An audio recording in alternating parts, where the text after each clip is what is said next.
அந்த 10 ரூபாலாம் முழுக்க முழுக்க அதாவது ஒரு நாளைக்கு 1 கோடி பாட்டில் சேல் ஆகும். ஒரு பாட்டிலுக்கு அவங்க 2021 22 சொல்றேன், ஒரு பாட்டிலுக்கு 10 ரூபா வாங்குவாங்க. 1 கோடி பாட்டிலுக்கு குறைஞ்சது 10 கோடி ரூபா ஒரு நாளைக்கு. ஒரு நாளைக்கு 10 கோடி ரூபான்னா நீங்க நல்லா கணக்கு வச்சுக்கோங்க.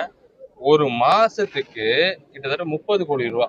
ஒரு வருஷத்துக்கு 300 கோடி ரூபா. ஒரு வருஷத்துக்கு 3600 கோடி ரூபா. இந்த 3600 கோடியும் இவங்க மட்டும் வச்சுக்கிட்டு இருந்தாங்க. அதுல என்ன தெரியுமா பண்ணாங்க? இந்த விற்பனையாளர்களுக்கு பெட்டி தூக்கறதுக்கு இந்த நீ ஒரு 5000 வச்சுக்கோ, வீட்டுக்கு போறதுக்கு இந்த ஒரு 1500 வச்சுக்கோன்னு சொல்லி அவங்கள ஏமாத்தி இவங்க வாழ்றதுக்கு அவங்க பேரை கெடுத்து வச்சாங்க. இவங்கெல்லாம் திருடி சாப்பிட்றதுக்கு அந்த வியாபாரிகளை அந்த மக்கள் வந்து என்ன 10 ரூபாய் இவங்களுக்கு போகும்னு மக்கள் நினைச்சிட்டான். ஆமா, அப்படிதான் நானும் நினைச்சிட்டு இருந்தேன் இதுக்கு முன்னாடி வரைக்கும். உள்ள வரும்போது தான் தெரியுது அவனை ஏதோ பெரிய கொலை பண்ற குற்றவாளி மாதிரி அவங்கள போட்டு அவ்வளவு டார்ச்சர் பண்ணாங்க.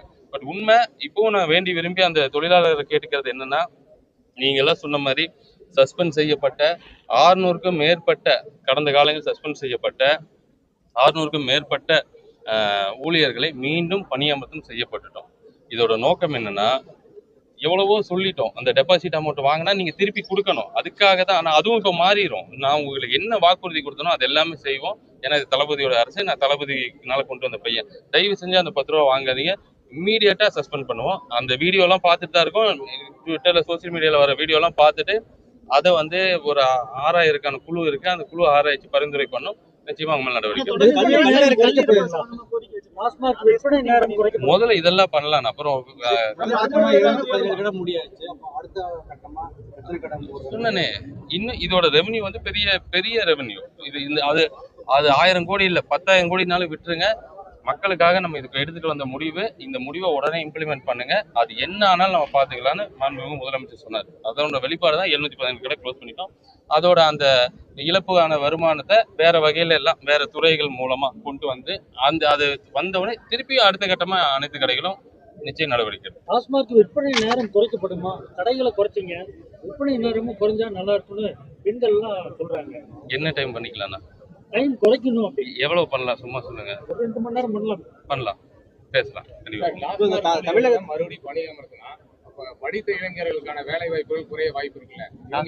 டாஸ்மாக் ஊழியர்கள் வந்து சஸ்பெண்ட் செய்யப்பட்டாங்களா, மறுபடியும் பணியமர்த்துறோம், கவர்மெண்ட் ஊழியர்களா மாத்தணும் அப்படின்னா உங்களுக்கு ஒரு விஷயம் தெரியுமாண்ணா? 33,000 பேர் இருந்த இடத்துல இப்ப 23,000 பேர் இருக்காங்க. கடந்த காலங்கள்ல யாரையுமே வேலைக்கு சேர்த்துல. இதெல்லாம் வந்து ஒரு 5 வருஷமாவோ 10 வருஷமா உங்களுக்கு வேலைக்கு சேர்த்துல. முதல் 33,000 பேர் வந்தாங்க. அதுல பலர் வந்து வயது மூப்பின் காரணமாக இறந்துட்டாங்க, பலர் ரிட்டையர் ஆயிட்டாங்க. அந்த குறைஞ்ச எண்ணிக்கையில தான் 23,000 பேர் இன்னைக்கு இருக்கிறாங்க.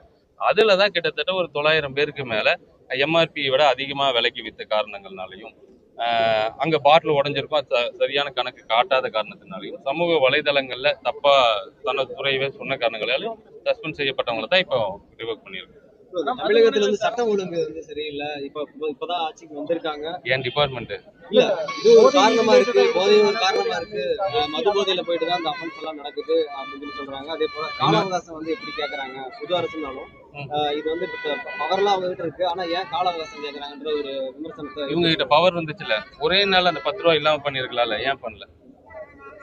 இப்ப அவர் என்ன சொல்றாரு, இந்த அமைச்சர் விளக்கமா சொல்றாரு, இதுதான் நாங்க சொன்னோம் அப்படிங்கிறாரு. நான் விளக்கமும் சொன்னேன், அந்த விளக்கத்துக்கான முடிவும் சொல்லியிருக்கேன், முடிவும் எடுத்திருக்கோம். இன்னைக்கு சொன்ன அந்த இந்த விஷயத்துக்கான முடிவு எடுத்திருக்கோம். நீங்க கடைசி வரைக்கும் எதுவுமே சொல்லாம ஓடி ஒளிஞ்சிட்டு தானே இருந்தீங்க. பிரதர், 20 நாள் நான் வந்து நிச்சயம் இந்த 5 வருஷம் முடிவுல இந்த துறை எப்படி இருக்க போகுதுன்னு பாப்பீங்க. இது சேலஞ்ச் பார்ப்போம்.